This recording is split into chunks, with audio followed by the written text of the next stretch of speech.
Ladies and gentlemen, my name is Paul Heyman.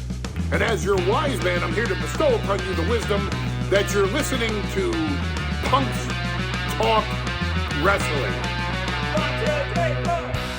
Welcome to Punks Talk Wrestling! On this episode, we wrap up and tie a bow on 2024 as we bring to you our picks for your Punks Talk Wrestling 2024 Universal Top 12 Award Category Awards. I am R.W. Hellborn, the PA Rock Prince, hailing quote-unquote from Philly! And I am one half of the Crown, which is one half of your Punks Talk Wrestling Inter-Universal Tag Team Podcast Champion of the world. Now, then, and forever by my side, 3,500 miles away in London, England. He is my tag team podcast partner. He is the other half of the Crown, which is the other half of your Punks Talk Wrestling Inter-Universal Tag Team Podcast Champion of the world. Mr. Did You Know? Sir King of Reels, the proper prick, C.J. Newman!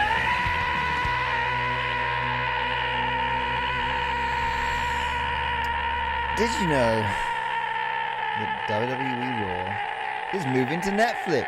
Of course you knew that. Everyone knows that because you can't escape it. Even if you're not a wrestling fan, it's just fucking everywhere. But obviously, Raw has been on our TV sets now, for 32 years, some shit like that. It's been a long time. Yeah. I want you to tell me the 5 superstars that have had the most matches on Raw of all time. You have 1 minute starting now. Oh, shit! Shawn Michaels. No. Undertaker. No. Stone Cold Steve Austin. No. Wow.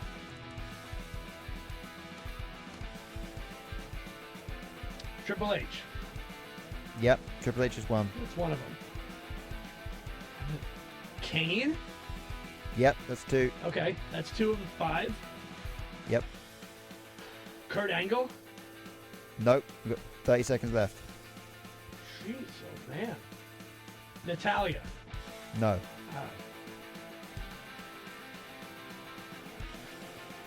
Gotta be quick. No, I don't. I have no idea. Fuck, man. Chris Jericho? Yeah, that's 3. Okay. 2 more.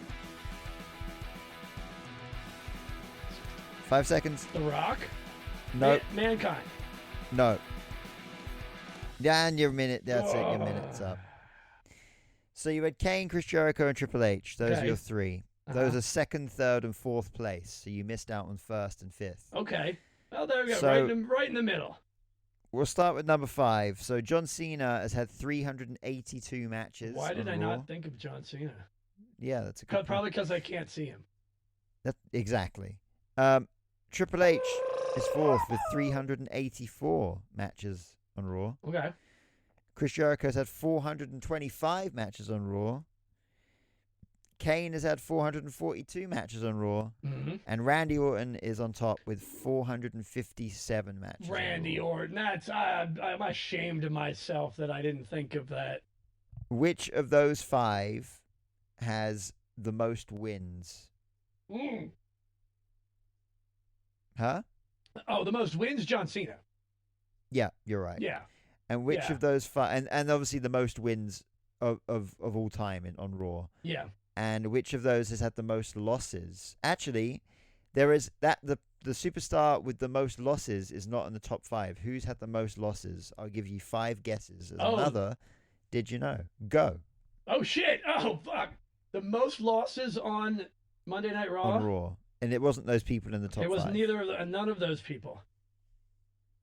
Who were the ones that I said that weren't correct? Randy Orton, Kane, Chris Jericho, Triple H, and John Cena. He's actually the sixth. He's actually sixth in the line for most matches, but he's also got the most losses. Kurt Angle? No.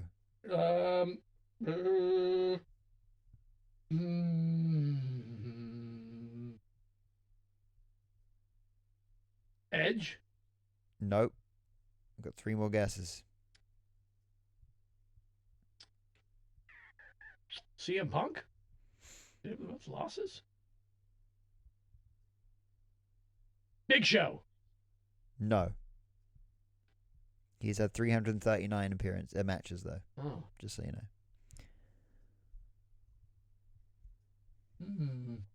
Man. I'm not good at these. Not good at this. Not starting off the year good. It will make total sense when you hear the name. Mick Foley? Mankind? Nope. One more guess. I don't know. At the most losses. Daniel Bryan? No. It is The Miz. Oh, man. He's had 378 matches on Raw, which is a lot. As I said, not at 6th place, but he's had 221 losses. Damn. All right. There you go. Miz is good at losing. And you know what's crazy? You said Mick Foley twice there. Mick Foley has only had 120 matches on Raw. Yeah, I mean his in-ring career was not really as long as, especially in the WWE. In the WWE, yeah, than we imagine it being. Yeah, that's because so many things that he did were so memorable. He's kind of synonymous with Raw for sure. Yeah, and it's hard to forget that it's just a lot of it happened within a very short amount of time. It did, yeah. I mean, literally like 96 to 2000. Yeah. That's his time on Raw, really. Yeah. Wow. Well, there you go. 2 did you knows that I didn't know. And now you do. And now I do. And how's about we talk about the Punks Talk Wrestling 2024 Universal Top 12 Award Category Awards?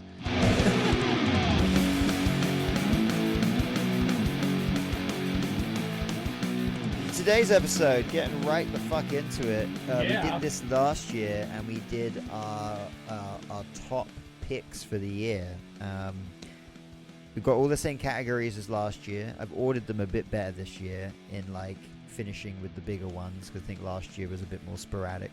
Yes, and let me just make sure that I actually have the same list still, right? We have Superstar of the Year. We got let's go by you. Let's go by your order that you. So my order is going to be Attire of the Year, okay, Commentator of the Year, Faction of the Year, Tag Team of the Year, Entrance of the Year, Promo of the Year, Rivalry of the Year, Moment of the Year, Match of the Year, Breakout Superstar of the Year, Female Superstar of the Year, Male Superstar of the Year. And there's 12, obviously, because it's Punks Talk Wrestling. 9, 11, 12. Oh. Okay. Oh. I don't know how I wound up with a slightly different list. Oh. I have a male-female category for each of these. Superstar tag team, faction, breakout star, commentator. I guess there's not a lot of female commentators, so that wouldn't make sense. Promo. All right. Well, anyway, with all of these, I think let's go with what you got. If your breakout superstar of the year is female, obviously they can be that. Right.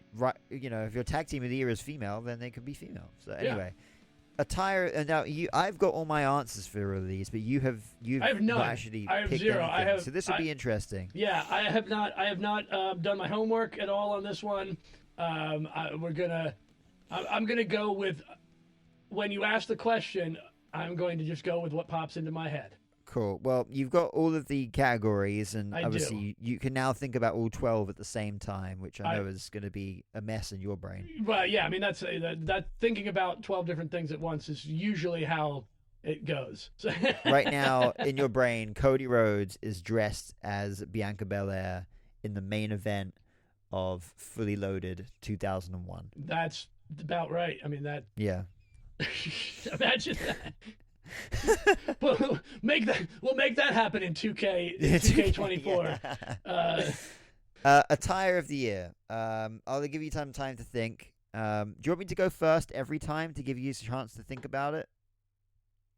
No. Or would you want to take it in no, turns? I think we'll go. We'll just go with turn. We'll just go turn. All right, cool. Well, I'll Yeah. go first this round then. Cody right. Rhodes, WrestleMania 40. I thought about this one for a while. Wait, which one is it? Attire of the year. Oh, sorry. attire. Oh, I don't know okay. if I Entrance said gear. that or not. Yeah. But I was looking back on this past year, and I was like, I don't really know.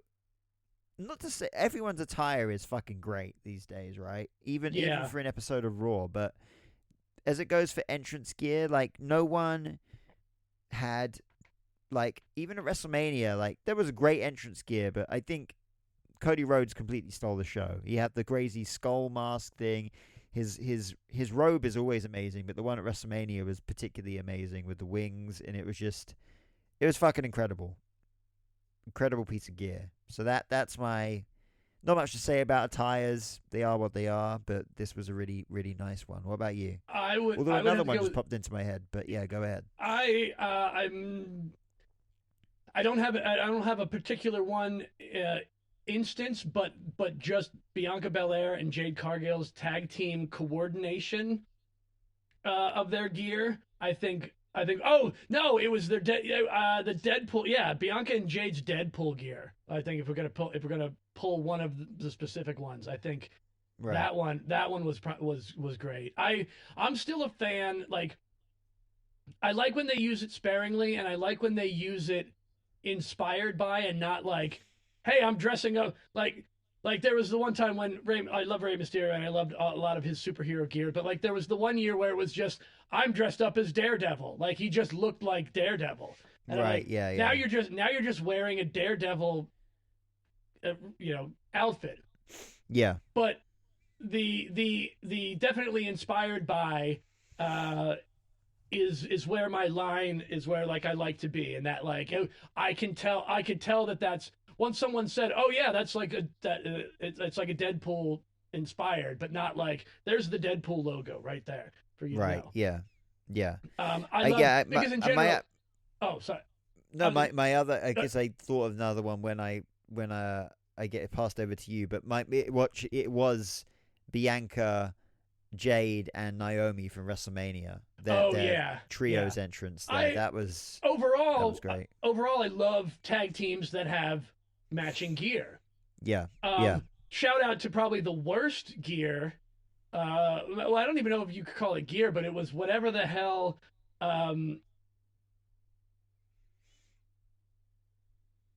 Grayson Waller was wearing the purple camo-y thing that he was overalls that he had on. On Raw, on SmackDown the other day. Yeah, I saw that. Yeah, the worst. Yeah, what the fuck was that all about? I mean, I guess he wasn't wrestling, but it was still. Oh, you know what else? A choice. Shout out to. Fuck! I'm having brain farts. It's been a long day already. Why can I never think El Idolo? Andrade. Andrade, yeah, fucking hell, man. Andrade's masks. I'll. Oh yeah, they're great. They're great. Yeah, that's true. All right, next one. Commentator of the year.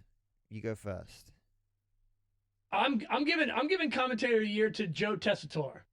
Joe T. Wow. Okay. Yeah. And mainly because of how quickly he rose to the challenge of being in that spot, being judged very, very critically at the beginning, and then there have been a couple of really, really slick lines that he came up with. Like, he fit right. He fits so well right now, and I love him and Barrett together. But man, I mean, Corey Graves has also been fucking phenomenal this year. Yeah. You know, and even I mean, dude, even NXT, even Booker T and what's the other guy? The other guy that's with him on NXT. Well, I can't. His name is, I always forget his name, Yeah. and I can't think of it. So carry on. Anyway, no, I'm going with Joe T, Big Joe T. Cool. Yeah. I'm gonna go with Michael Cole. I just, he's still the benchmark, and while honestly, this year, like, the commentary has been great. I love the fact that it's been 2-man booths. Like, that hasn't changed. I'm always a fan of a 2-man booth more than a 3-man booth. So you don't need you leave the third person is the person that needs the most help from the other two.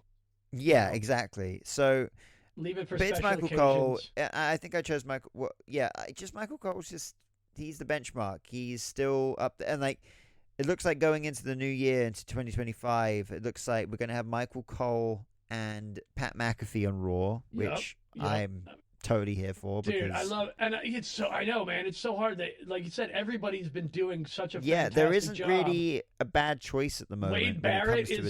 Wade Barrett is killing it on commentary. Wade Barrett's been great. Booker T's been great. They're all great. And honestly, they're at such a good point with commentary now. You can put anyone with anyone, and you kind of got a great commentary team. So speaking of commentary teams, and I want to put the first induction into the 2025 Punks Talk Wrestling Hall of Fame. Is when heel and face commentators both hate the same guy. Oh yeah, that's good. That's fun. And yeah, so Michael Cole and Corey Graves both vehemently hating Johnny Gargano is just it's one of my favorite. It's just one of my favorite things. Yeah, You know? Yeah, and especially when it's not like, it makes sense when the heel has done something really heinous, where like even the heel commentator has got to, like, I can't agree with this. Right. But when it's something so simple like Johnny Gargano, because he's just a bit of a twat. Like they're both just like, yeah. I hate him because I hate him. Yeah, Yeah. But the fact that I also love the fact that Corey Graves is more and more, he's interjecting things that reference him as a previous wrestler, too. Yeah. And I definitely there's feel like there's been a number of times when that's come up.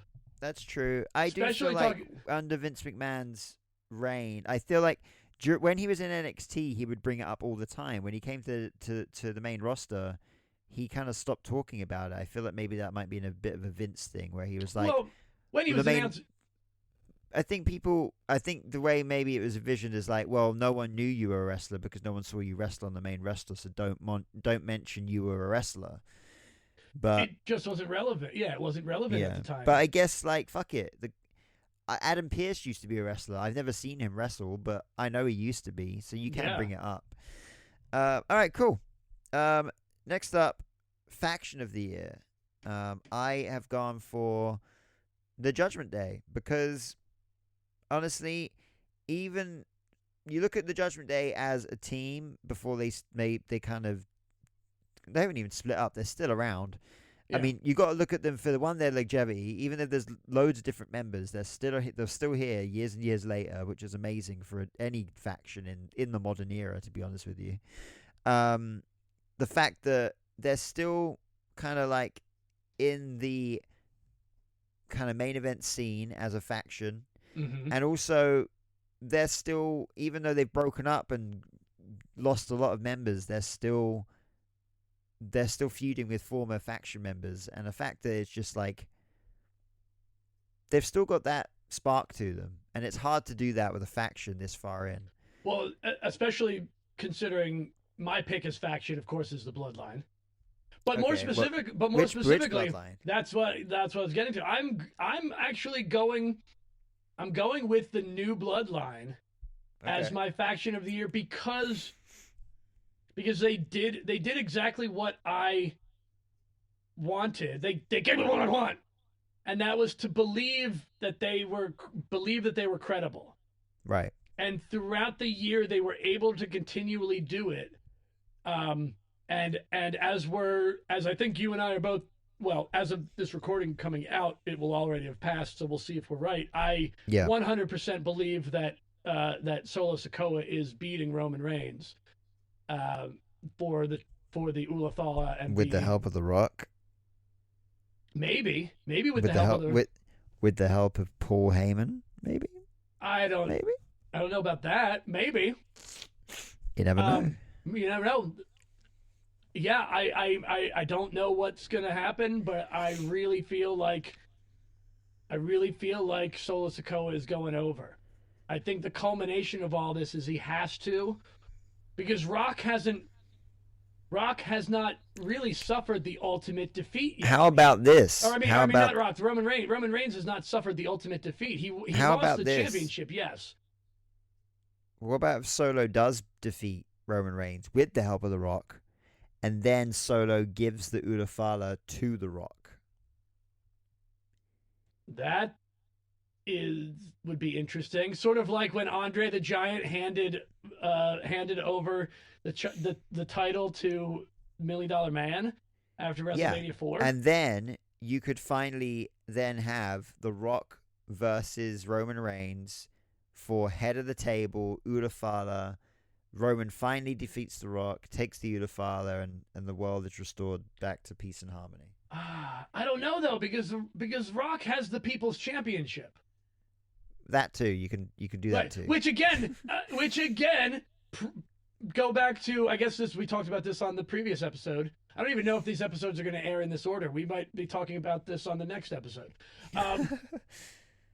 The title of the People's Champion is a title granted to the person, Dwayne Johnson, The Rock.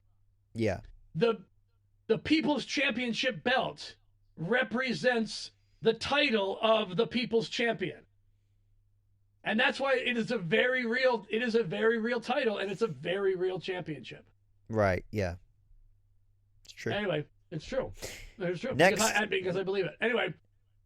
Next category I've got is Tag Team of the Year. Who you got? Oh. You know what? This is going to be the first NXT entrant into my best of the year. I gotta go with Fraxium. Fraxium and NXT have been, Nathan Frazier and Axiom. We don't get to talk about NXT enough. We that's one of the things I want to do in 2025 is make more time for NXT talk. Yeah, that's fair. That's fair. They were an unlikely duo put together, because they didn't know exactly what to do with either one of them. Yeah. And once everybody just got behind them so much, and they're just so phenomenal. They both are.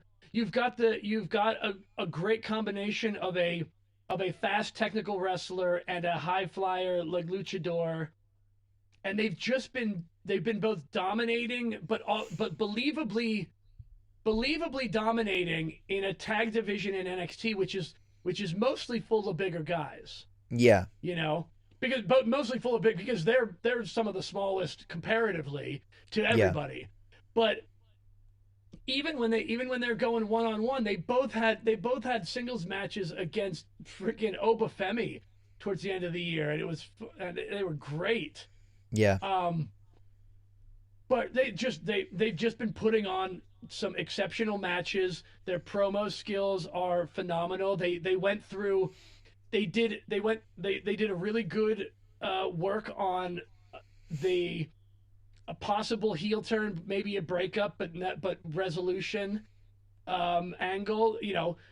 While these concurrent angles are going on the main roster, NXT a lot of times we see they do similar angles either right before they're going to do the storyline on the main roster, or sort of concurrently. And there was a tag team.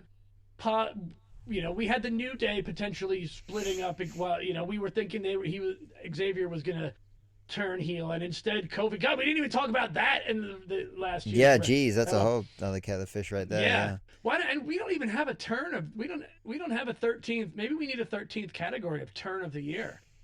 Yeah, that's true. We'll get to that. Anyway, that's my pick. Tag team, Fraxium, NXT. Mine is DIY. Nice. The only tag team of any Raw, SmackDown, or NXT to hold the tag team championships twice this year. Yes, and the only tag team that we interviewed both members of. Yeah, we did. We WrestleMania. interviewed. That's right.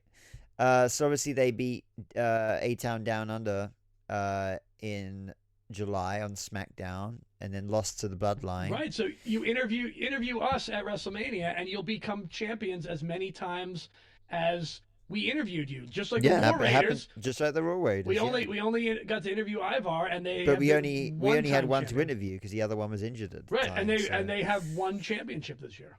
There you go. Mm-hmm. Yeah, and DIY, and they won again recently, and it's good to see because like I feel like as faces they were falling on flat ears, and I feel like people weren't really getting into them. They weren't getting much of a fan reaction. Yeah. And then no, because everyone was waiting. Everyone was waiting for they were the ones we teased, which is another funny thing. They did the exact same thing on Raw and SmackDown. They teased Tommaso Ciampa heel turning on Gargano because of Friends, and then instead they both turned heel. Like once again, Punk Stock Wrestling Hall of Fame inductee, comes up once again. You do the thing, and then you do it again. Do it again. That's right. Do the thing. That should have been in the Hall of Fame ages ago. I know. Well, we've only had a year. We've only That's really true. had a year and a half. Next up, we've got entrance of the year. And yeah, I guess I'm first. It has to be Jey Uso. It has to be Jey Uso at Backlash. It has to be. Not like, I mean, yeah, other entrances maybe at WrestleMania had like were more elaborate and everything. Yeah, but this one, the level of eruption above and beyond what was expected. The crowd just made this entrance. It was just it should have just been another Jey Uso entrance, but holy shit. Like, right. Everyone in the crowd was yeeting. Everyone had their phones out with the lights on. It was perfect. And he, out of everyone, benefited the most from that Backlash France crowd. Yeah, totally. Yeah, that just set it up. That set the bar so high for crowd participation. Yeah. Loved it. Yeah. Cool. Well, I guess first one we were agreeing on is entrance of the year there. Promo of the year. Ooh, man. There were a couple really, really good ones. Most recently the Seth Rollins CM Punk promo. That was excellent. That we're gonna find out what happens tonight. Real quick, what do you think? So we have our predictions recorded to see if we're right or surprised. I'm going for Seth Rollins actually. I'm going for Seth Rollins as well because we mentioned it. We talked about Drew McIntyre's involvement. I don't know. Maybe he's not done with CM Punk yet. I think he's still gonna somehow screw CM Punk. I don't know. It's hard to tell. I feel like no one will get involved. No? I feel like it would. No, I just feel like it would be a straight up match between the two. I feel like we need that as well. All right. Well, but either way, we both think that Seth Rollins is going to win. Yeah, Seth's getting the win. We're only going to, one of us will be surprised as to how. Yeah. But that promo was great. You want to know what else was underrated was over the year was the work that Bayley did with her face turn and split from Damage Control. Yeah, it's kind of been forgotten about a bit. Yeah, in a way. She's kind of sitting in the back there. I really hope that she gets a little bit of. I have a feeling we're good. We might even see Bayley show up. Fuck. What if we get Becky Lynch and Charlotte and Bayley? That would be cool. Yeah. Charlotte's definitely a shout. I think a lot of people are looking at Charlotte. Either way, all of those Becky and Charlotte are definitely backed by the Royal Rumble. Yeah, and I think Bayley move if she moves to Raw during all the with all the whatever the transfer window. Yeah. I love it. I love that they found a new name for it to make it more nebulous, and basically Make it make they sense. didn't even tell you when the transfer window was. They just said the Yeah. transfer window is currently still open. I love it. It's just completely like we don't have to put a date on it. We just tell you whether it is or isn't. It's literally just like the NBC NBA that we have going on with the Anonymous Podcast Critic. It's still ongoing. And it it's can ever just changing. be forever if you want it to be. Yeah, and the initials change as frequently as our moods do, our schedules do. Do you have a promo of the year though? Do I have a promo of the year?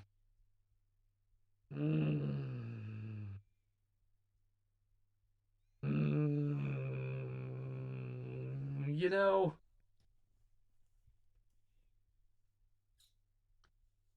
man.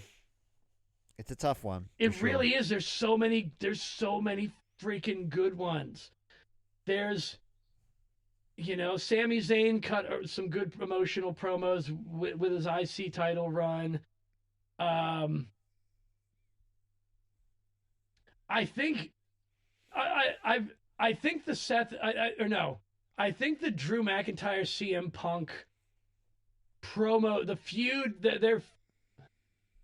the promo with that feud when it got real personal, CM Punk is CM Punk. CM Punk's got the best promo, but I can't pick between CM Punk versus Seth Rollins or CM Punk versus Drew.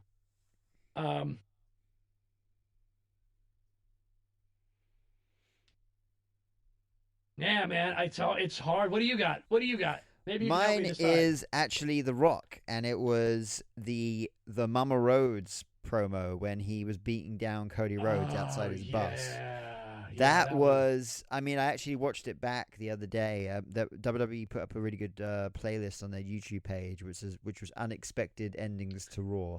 Yeah, and this was one of them. And dude, whoever's in charge of that channel is doing all the right things. Oh, it's great right now. It's fucking great. Oh yeah, I found myself again. This is all I've ever wanted with the WWE Network was they are just live streaming a bunch of random stuff of like the one I was watching last night was just they were live airing a bunch of main events from Monday Night Raw. Yeah, fucking brilliant. And I watched John Cena versus Shawn Michaels from like 2005 or something. Like it was fucking great. Yeah, I love it when they just put a live stream like almost once a day at this point. I can just put it on and not have to think about it. That's what I've always wanted. That's great. Yeah. Watching wrestling is great for writing music too, as well. Yeah. So anyway. But yeah, that's mine. I think I watched it the other day, as I said, and it was just fucking brilliant. Yeah. It's just it's intense, and it sets up a lot for WrestleMania as well with the whole Mama Rhodes thing. Yeah, I'm gonna smearing go his blood on the belt. Jeez, 2024 RW Hellborn compared to 2023 RW Hellborn, who just hated CM Punk and didn't want to see him anywhere, is now just like I think it's just CM Punk's promos are my favorite. One of the promos. best. There's man. no denying it. He really just is one of the best on the mic. Every time I heard him speak, I knew that he believed every word he said. Yeah, you listened. You want to listen to every word he has to say. And there were times, and there were very much times I've talked about. I've mentioned this before. Like there were times where he's the only one who I have watched him cut a promo and felt like he was talking to me. Yeah. Like holy shit, man, you're staring a hole into my soul and making me think about the choices I make in my life because of the shit you're saying. So yeah, that's he's one of the best ever to do it. Yeah, man. And he has been for a long time. And I get it. That's why he is. And you know what's funny, because it's not just. Some people would think. It's funny. I got over the holidays. I was talking to my family. My niece is like, not really getting into punk rock, but is interested in punk rock, like Right. from a knowledge and interest in like human behaviors and things. She's in college and she's just learning about both the fashion of it, the movement of it, political Sure. movement-ish, and the music. And so we were having discussions about all that stuff. And one of those things that like came up was like the idea of punk was supposed to be like anti-establishment, anti this, and it was more than just like, it wasn't just about discourse or being disruptive, as it was making people who've never felt discomfort uncomfortable. Yeah. You know, like, yeah, that's true. and there's a different perspective about it when you look at it like that, and that's how CM Punk has really, really opened me back up again. Was he made you uncomfortable one way or another because he made you think about things in a way Yeah, that I mean, you weren't if you really prepared to think about it with CM Punk, like he's like I kind of forget about his name, the fact that he has Punk in the name, Yeah, and like his character is works out is great punk for rock. us in search engines, though. That's right. But his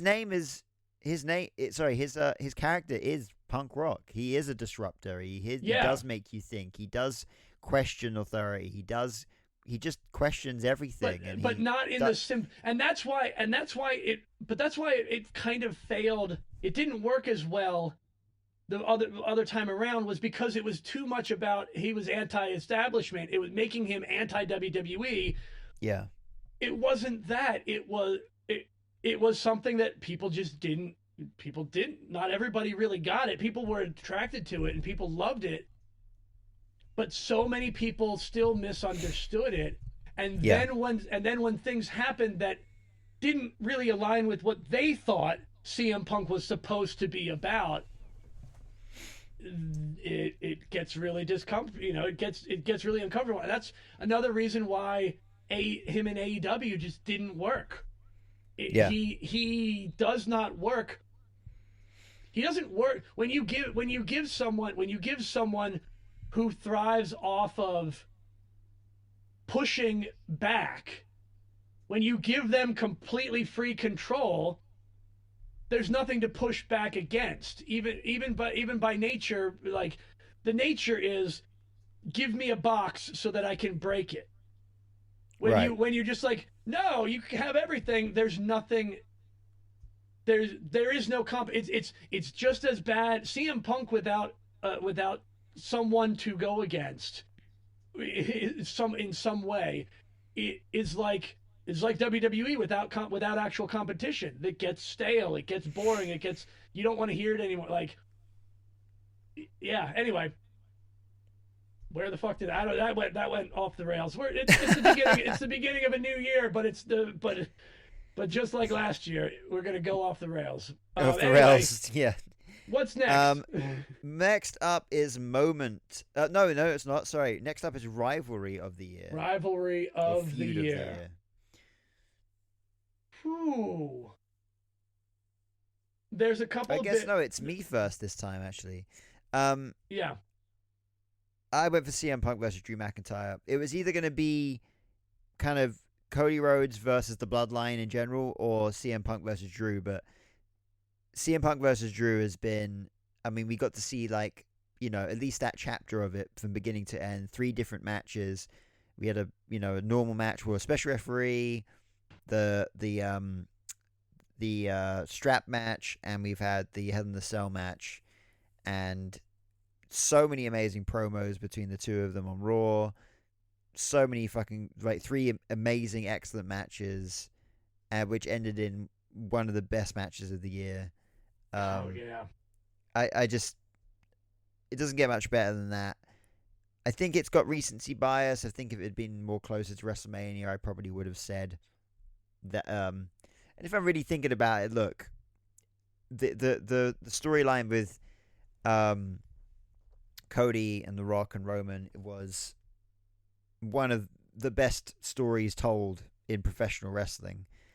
But the CM Punk Drew McIntyre one, that was encapsulated within this 1 year. The other story, I guess you could say, was a longer one from coming over from the year before. So I think for 2024, that was probably the rivalry of the year for sure.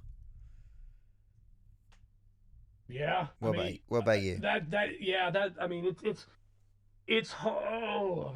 one that's good. There are so many good ones. Recent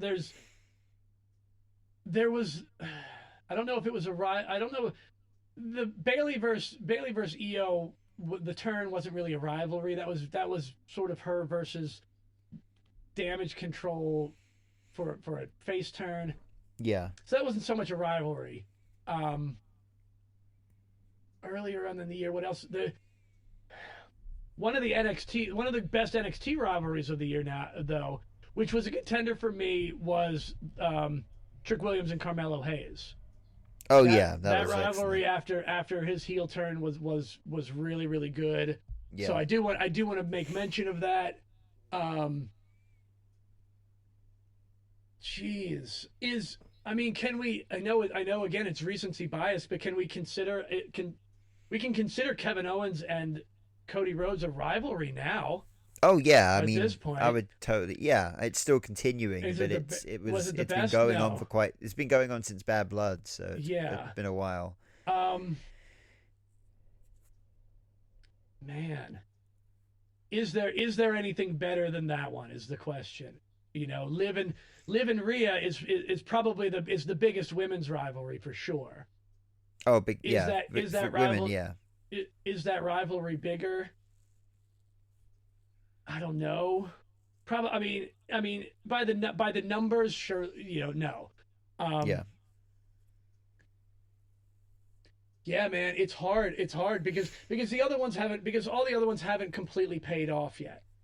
Yeah. I got a Priest and Balor is still ongoing. Yeah. The Bloodline stuff is still ongoing. I think especially as far as rivalries that basically started and ended a complete rivalry of the year. That does it.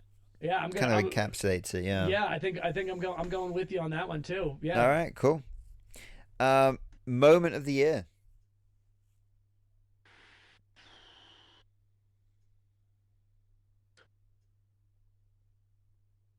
Undertaker showing up at the end of the main event, I think is got to be up there. I mean that whole finish of the main event of WrestleMania. Well, yeah, my moment is Cody finishes the story. I don't think when it comes to moments, singular moments in professional wrestling this year. Yeah, there's no that one. I mean, that moment's going to be up there with Shawn Michaels winning his first title. Like, yeah, I think that garners because that was the moment that they have been working towards for the entire time. That's a given. It was a chance for the WWE to take a bow, so to speak, and be like. But if we had to pick another one besides that, because that one's the given. What would you go as the honorary moment, honorary secondary moment? That just makes it difficult. The world champ, because that's the WWE undisputed moment. I would then probably say Roman Reigns returns at SummerSlam. Okay, all right. I mean, it wasn't. We obviously all knew it was coming, and to some degree, but it was. I mean, it's fucking Roman Reigns returning. Yeah, it's a pretty big moment. Yeah. Or the press conference on the run up to WrestleMania 40. That's a moment. Yeah, that's a moment in itself. That's a whole separate. Yeah, see, that it's outside. Yeah, because it's not necessarily an in-match moment. Yeah, but it's a definitely. I think you're right. I think the slap. I think the slap and the slap at the press conference, right? At the press conference where everything. That slap is what literally slapped the line blurry between like that I love that line. That should like that it slapped the line blurry. You know, You know and what? LA That Knight, slap. LA Knight, you can use that. You can use that moment. You can use that term. You know, because slap back That to factory slap setting is already was overused. the big bang that started the current era of professional wrestling. Like we said in the Yeah. last episode about how that rivalry kind of spurred on everything that's going on right now. Yeah. And that slap started it all. Yep. I think That if there wasn't for that slap, there's a lot of things that are happening right now that wouldn't be happening. So, no, man. Yeah. shit, that's a pretty good one. That's a pretty damn good one. That's pretty damn good. Yeah. Match Match of the year. Oh. I guess I'm going first here. Yeah. Now I've got something written down, but I just okay. I had CM Punk versus Drew McIntyre Hell in a Cell written down. Now it's a great fucking match and undoubtedly one of the best matches of the year. I just don't know if anything really beats the main event of WrestleMania 40. Yeah, I mean, because right, It just had everything. Right. So what can it's almost like that WrestleMania. It has to be it has to be because it was just it has too to be good. out of the running because it's too all timer to be contender for a year. It's too the end of WrestMania 40 should be it's a timeless it should match. be the end of WrestMania 40 should be in the greatest matches and moments of all time, not just for a year. It's almost unfair. In which case, then I would go for CM Punk versus Drew McIntyre. Because that was the other thing I was going to think. If we're talking about match of the year, let's qualify it with specifically the professional wrestling within the match, the match itself from bell to bell. Yeah, I would also say that the Seth and Cody versus The Rock and Roman from the night before was definitely a contender for match of the year. That was a great match. There's been so many fucking damn good matches. Dude, I mean, this year. there were amazing matches. I mean, Cody Rhodes versus AJ Styles at Backlash, amazing match. I was about to say that one. Yeah, Cody Rhodes versus Kevin Owens. Gunther versus Sheamus. Yeah. Fuck, yeah. You know?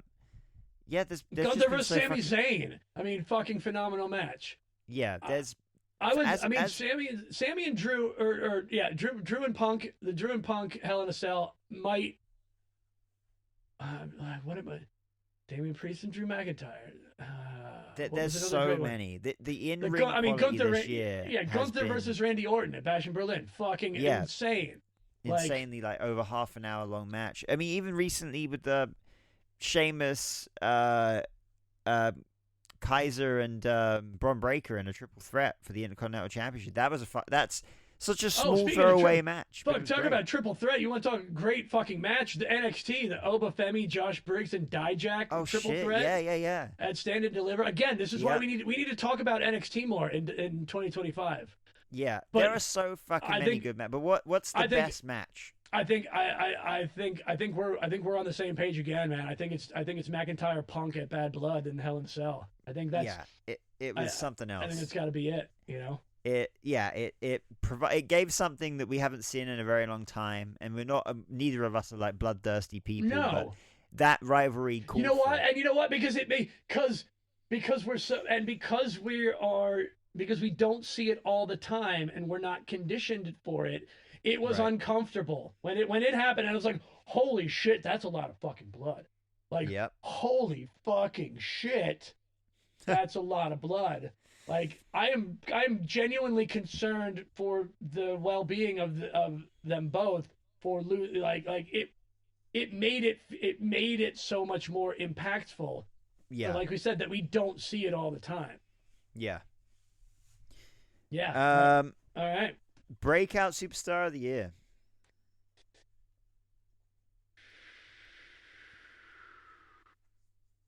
I think that's going to be hard. That's going to be hard to toss up. Oba Femi in NXT is on that list. Yeah. Dude has just been nothing but dominating.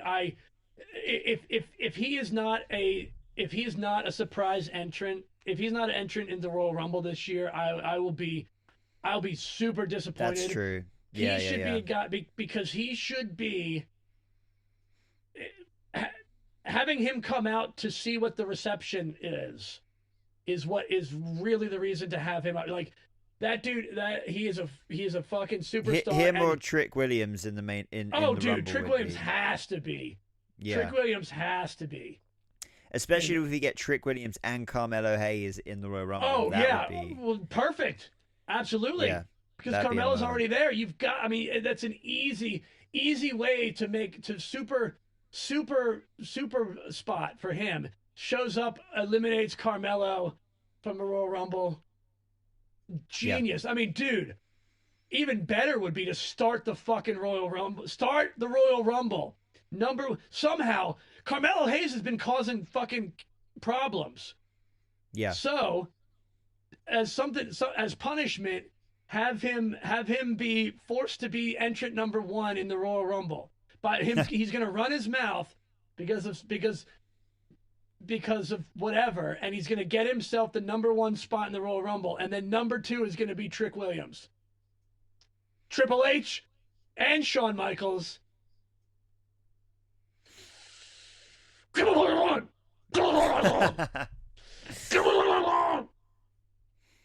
still find it hilarious that all of the booking in the WWE is completely up to DX at this point. Yeah, it's man. Just hilarious.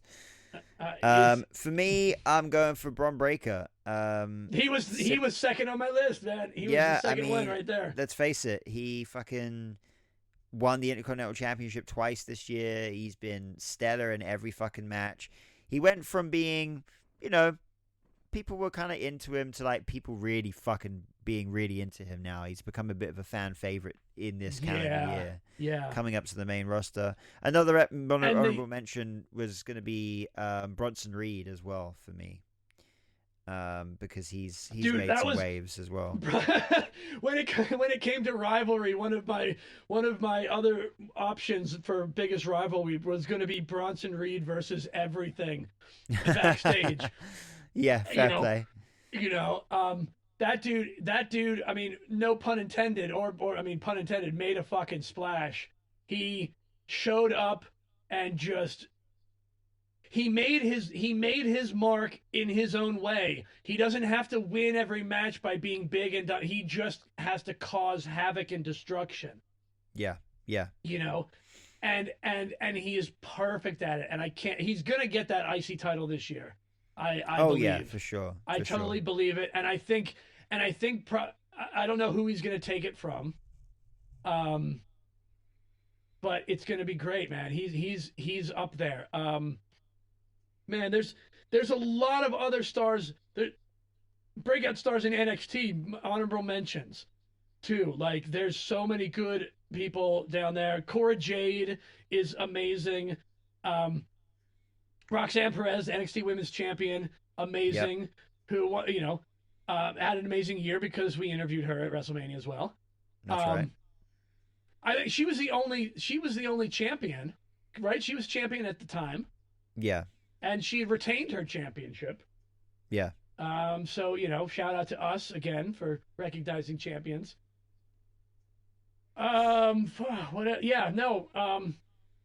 There's just, I mean, man, our breakout superstar of 2025 is going to be insane because there's so many possibilities. Yeah. Of who's coming up. Just so you know, I just found out all our picks from last year. So once we finished, I'm going to quickly go through what our picks were for last year. Okay, good, because I didn't write down. I didn't write down what you said or what I said. Female superstar of the year, Liv Morgan. Yeah, just who else was it? She has literally been on top of the fucking world this year. Yeah. In my opinion, she's won the World Championship. She won the Crown Jewel Championship, the inaugural. I mean, that there are. I would say Tiffy is probably up there too, but Liv Morgan has had a fucking all-star year this year. Now you're not wrong, and she's definitely a very valid contender for that. Tiffany Stratton was gonna be is one of the contenders for me too, and we can't. Unfortunately, I don't know if we're talking about 2024. Can we take into account the SmackDown that happened on January 3rd or not? No, we can't. 2025. No, we can't. We can't. So does it but the lead up to it, I mean, yeah, she's had a phenomenal year. Yeah. But it's hard. It's also hard. It's hard not to justify Rhea Ripley being in that spot because she's been a part of the storyline with the championship for the entire year. Right. She's either been champion or been facing the champion. Yeah, exactly. This entire year. It's hard to say anyone else, honestly. I'm gonna go with Rhea Ripley for the sole fact that the fans are behind her so much. She's had a phenomenal year, even with her time away for injury. She's had such a phenomenal year. Yeah, and she's so over. You can't say no to that. Either one of them. Neither one of us are right for every. It's not. We're just giving our opinions, what we think. Yeah. And last but not least, male superstar of the year.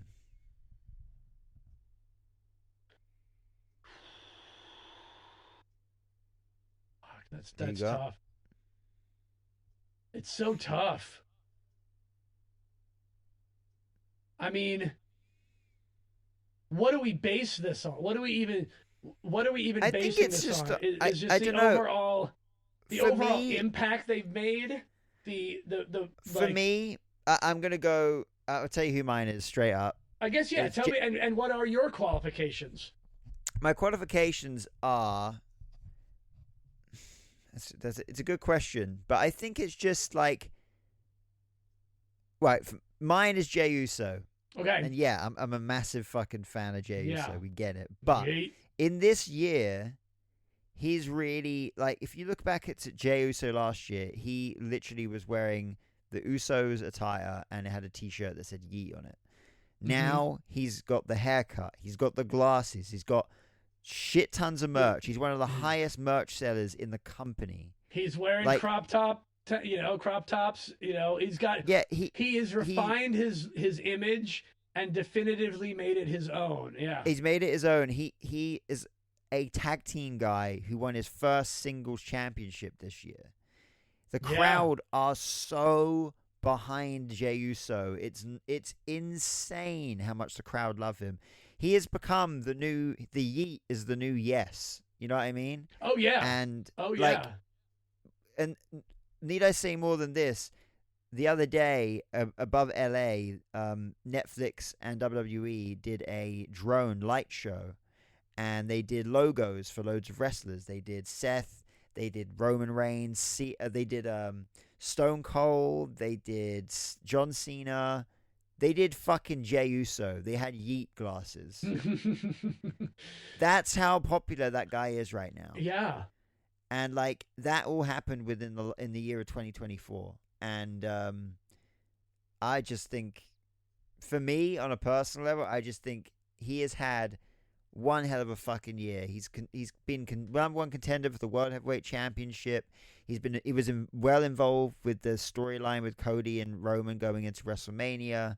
He's been involved in the Bloodline Civil War.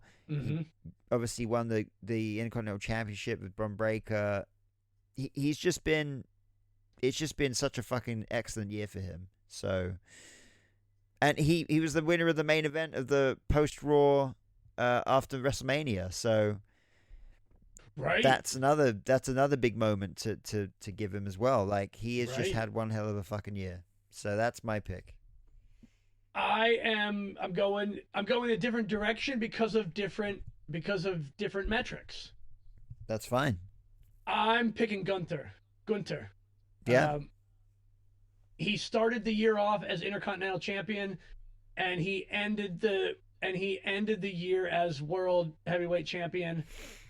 He's spent over 80%. We've mentioned this metric, but the longer he holds a title, the more that this percentage goes up. He has spent over 80% of his time in WWE as a champion. As a champ. That's insane, right? NXT UK champion, NXT heavyweight champion, Intercontinental champion, World Heavyweight champion. This It's literally strange to see him without a championship. Yeah. And that is, I mean, that's a record in and of itself that they're barely even mentioning. I've only ever heard them mention it once, maybe twice. And we've been talking about it for a while. So of course, of course they've finally picked up on it. But he's consistently been, he's someone that they know, put this man in the ring and it will be a phenomenal match. And like, because he is an integral part of a piece of what WWE is. And some of it is exceptional in-ring, technical mat wrestling and like a traditional style. He is an extremely important piece. And I'm so glad that he is the standard bearer of that. Yeah.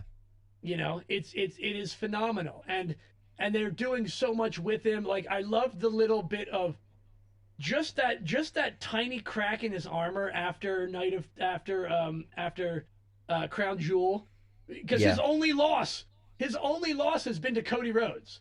That's it in the whole calendar year. Yeah, which is phenomenal because he is the number 2 guy supposedly. If we have to always treat the undisputed heavyweight championship as the number 1 title, and if you want us to believe that the world heavyweight championship is a contender as a world champion, it means it's the number 2 title in WWE. Yeah. And it has to be continually treated like that, and it's treated like that by someone who's also distinctly making it its own title. Yeah. You know, love it. I love it. Well, get this. I've got the results here. I say the results. Our picks for 2023. Yep. Last year, your superstar of the year was Gunther, and my superstar of the year was Jey Uso. No shit. What amazing. Yeah. Amazing. 2-time. Hey man, both of them are now 2-time back-to-back Punk's Talk Wrestling Superstar of the Year award winner. I'll quickly run through these. Breakout Stars of the Year. Mine was Dominic Mysterio. Yours was LA Knight. And what was this year? That was 2023. No, I know, but let's recap them all. Oh, recap them all. Yeah. Okay. Breakout Star. Mine was Bron Breakker. And who did you go for in the end? Oh, I thought you were writing this down. I wasn't writing it down. I'm so sorry. Fuck. Who did I say? Wow. Who did you say? Yeah, you said a lot of people. I know. I think, did you say Obafemi in the end? Oh, yeah, that's right. Obafemi. I picked Obafemi. Right, cool. NXT, yep. Female Superstar of the Year. I think we both said Liv Morgan. No, I went with Rhea Ripley, actually. Yeah, I went with Rhea Ripley. Last year, 2023, we both said Rhea Ripley. Nice. So Rhea Ripley is a 2-time RW Hellborn Punk's Talk Wrestling Championship. Match of the year. This year we both went with CM Punk versus Drew McIntyre. Mm-hmm. Last year we went with I'm just trying to find it. You know what? Last year we didn't actually do match of the year. We didn't? I added that this year. Yeah. Oh, we just crazy. Didn't. Yeah. So there's that. Moment of the year. I went for well, I think we kind of both ended up agreeing on the slap at the press conference, really, didn't we? Yeah. In the end, we kind of worked our ways into that. Yeah. Last year, we shot our way into that work. Yeah, the 2023 moment of the year for me was when Sami Zayn hit Roman Reigns in the back of with the chair at Royal Rumble. Right. And yours was Gunther and Brock Lesnar face to face in the Royal Rumble match. Yeah. That was your moment of the year. Wow, rivalry how things quickly changed after I know, right? After the Royal Rumble. Rivalry of the year. We both said CM Punk versus Drew McIntyre. Wait a second. Is that the last time that's the last time we saw Brock Lesnar was the 2024 Royal Rumble? No, that just then was the 2023 Royal Rumble. The last time we saw Brock was... Oh, right. summer last year, maybe SummerSlam last year. Yeah. Holy shit. Rivalry of the year, CM Punk versus Drew McIntyre 2024. 2023, you said Brock Lesnar versus Cody Rhodes. Yeah. Oh God, that was a great match. And I said Rivalry of the year, Cody and Roman. Right. Promo of the year, I said The Rock, Cody beatdown, and you said you kind of everything that CM. I was very undecided. I just pretty much went with CM Punk. Just CM Punk promos. Last year you went with a promo between the Roman and Cody, where Roman laid down the title belt in front of Cody, and I went with the Cody and Paul Heyman segment where they spoke about Dusty and everything like that. That was cool. Entrance of the year. Now this shows you how much can change in a year. We both said Jey Uso at Backlash. Last year, your pick was Bad Bunny at Backlash. Yep. And mine was Edge at WrestleMania 39. Oh my God, yeah, Edge was still in the WWE. Yep. Again, it's how things can change. DIY was my tag team of the year this year. Yours was Fraxium. Last year, 2023, both of our tag team of the year was the fucking Creed brothers. Oh my God. Yeah. Wow. I know. Yeah. What happened there? Faction of the year. This year I said Judgment Day. You said the Bloodline. And last year we both said the Judgment Day. Okay, Judgment Day, 1.5 time. But this time last year, they held every single championship. It was a different Judgment Day. A different Judgment Day. Commentator of the year. Last year I said Michael Cole, and I said Michael Cole, but this year as well, and last year. Last year you said Corey Graves, and this year you said Joe Tessitore, who wasn't even around this time last year. Right. I almost said Corey Graves was my second. Oh right. Sorry, okay, cool. Sorry, Corey. You almost made 2-time Punk Talk Wrestling commentator of the year. Attire of the year. I said Cody Rhodes, and you said Bianca and Jade. But we didn't have an attire of the year last year.